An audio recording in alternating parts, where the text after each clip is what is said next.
Two brothers from Dayton, Ohio, Orville and Wilbur Wright, changed the world, not with wealth or formal training, but with relentless curiosity and a dream to fly. They approached flight like they fixed bicycles, methodically, patiently, and with hands-on ingenuity. While others failed, the Wrights solved the mysteries of lift, propulsion and control in a humble workshop, inventing not just the airplane but the process to create it. Their story is proof that passion, perseverance, and learning from failure can achieve the impossible. The age of flight began not in grand laboratories, but in a bicycle shop, with two brothers who refused to give up. Orville and Wilbur Wright grew up in a home where curiosity wasn't just encouraged, it was celebrated. Their parents, Milton and Susan, believed that questions were as important as answers, and that every new idea deserved to be explored. The Wright household in Dayton, Ohio was filled with books, puzzles, and lively discussions that sparked the boys' imaginations from an early age. Hands-on learning was woven into the fabric of their daily lives. Instead of simply reading about the world, the Wright brothers were encouraged to touch, build, and experiment with it. Their home became a workshop, a laboratory, and a playground all at once. One day, their father brought home a small toy helicopter powered by a rubber band. This simple gift, inspired by a French invention, captured the boys' attention like nothing before. They watched it spin and soar, their minds racing with possibilities. When the toy eventually broke, Orville and Wilbur didn't just set it aside. Instead, they took it apart, studied its design, and tried to build their own versions. Through trial and error, they learned early lessons about weight, balance, and lift, concepts that would become crucial in their later work. The brothers were inseparable, always tinkering, building, and experimenting together. Their shared projects ranged from simple toys to more complex mechanical devices, and each new challenge brought them closer as a team. These skills, developed in their childhood workshop, would prove more valuable than any formal education they could have received. They learned by doing, not just by reading or listening. Their practical, hands-on approach to problem-solving set the foundation for their future success as inventors and pioneers. While other children played outside, the Wright brothers could often be found indoors, building, testing, and refining their creations. Their partnership, forged in these early years, would one day change the course of history. Their shared curiosity, relentless dedication, and willingness to learn from failure made them the perfect team to tackle the greatest challenge of their time, the dream of human flight. The Wright Cycle Company was more than just a business. It was a place where ideas took shape and dreams began to soar. For the Wright brothers, it was their training ground, a workshop where curiosity met craftsmanship. Building and repairing bicycles taught the brothers about balance, control, and lightweight construction, skills that would prove essential. They realized that, like a bicycle, a flying machine would need active control, not just stability, to truly conquer the skies. Their constant drive to improve their designs honed their engineering skills and fueled their relentless pursuit of innovation. Profits from the shop funded their aviation experiments, giving them independence and the freedom to innovate without limits. Every lesson learned in the bicycle shop would soon be applied to building wings and shaping the future of flight. The road to flight truly began on two wheels, setting the stage for their historic leap into the sky. The death of aviator Otto Lilienthal in 1896 pushed the Wrights to pursue flight seriously. They saw that true control, not just power, was the missing piece. Wilbur's insight came from twisting a bicycle inner tube box, inspiring the concept of wing warping for roll control. They realized a pilot needed mechanical means to steer, not just body movement. This breakthrough, controlling pitch, yaw, and roll, set them apart from all other inventors. The Wrights knew they couldn't rely on flawed data. They had to discover the principles themselves. Their focus on control would become the foundation of powered flight. The Wright brothers were fascinated by the effortless grace of birds soaring through the sky. They spent countless hours watching how birds adjusted their wings, twisting and flexing them to steer and maintain balance in the air. This close observation wasn't just a passing interest, it became the foundation of their approach to flight. The Wrights realized that nature had already solved many of the problems they faced, and they were determined to learn from these masters of the sky. Through their experiments, they discovered that flight demanded constant active control, much like the subtle adjustments needed to keep a bicycle upright. Just as a cyclist must always be alert and responsive, a pilot would need to make continuous corrections to stay aloft.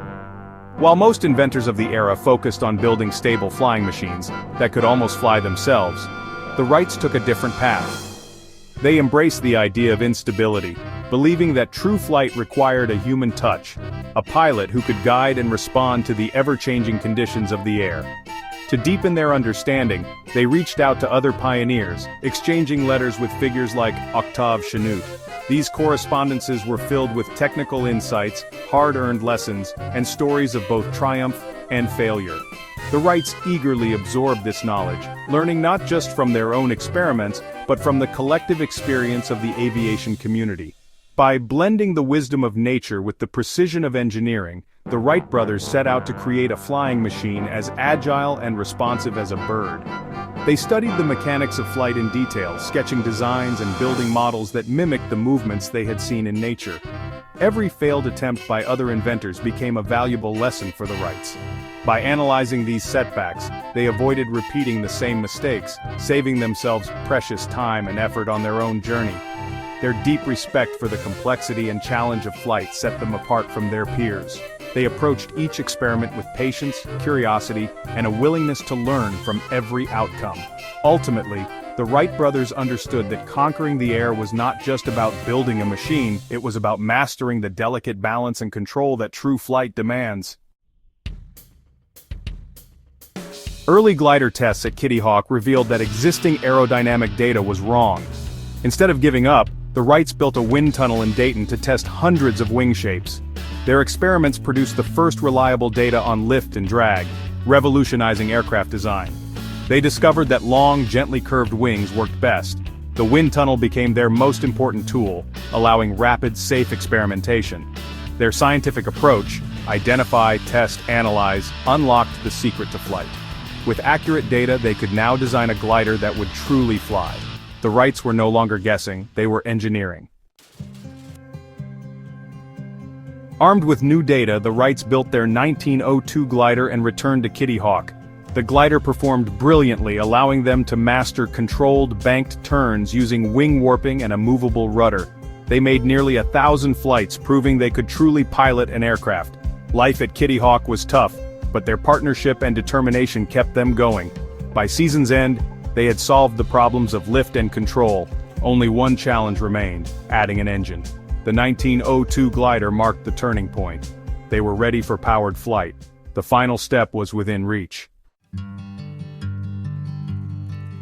Back in Dayton, the Wrights built their own lightweight engine with mechanic Charlie Taylor and hand-carved propellers. In December 1903, they returned to Kitty Hawk with the Flyer. After setbacks and repairs, they were ready.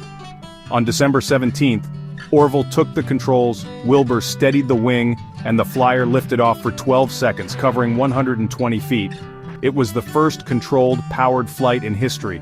They made 3 more flights that day, the last nearly 900 feet. The world's first airplane had flown. The age of flight had begun quietly, on a cold, windy morning. The impossible was now reality.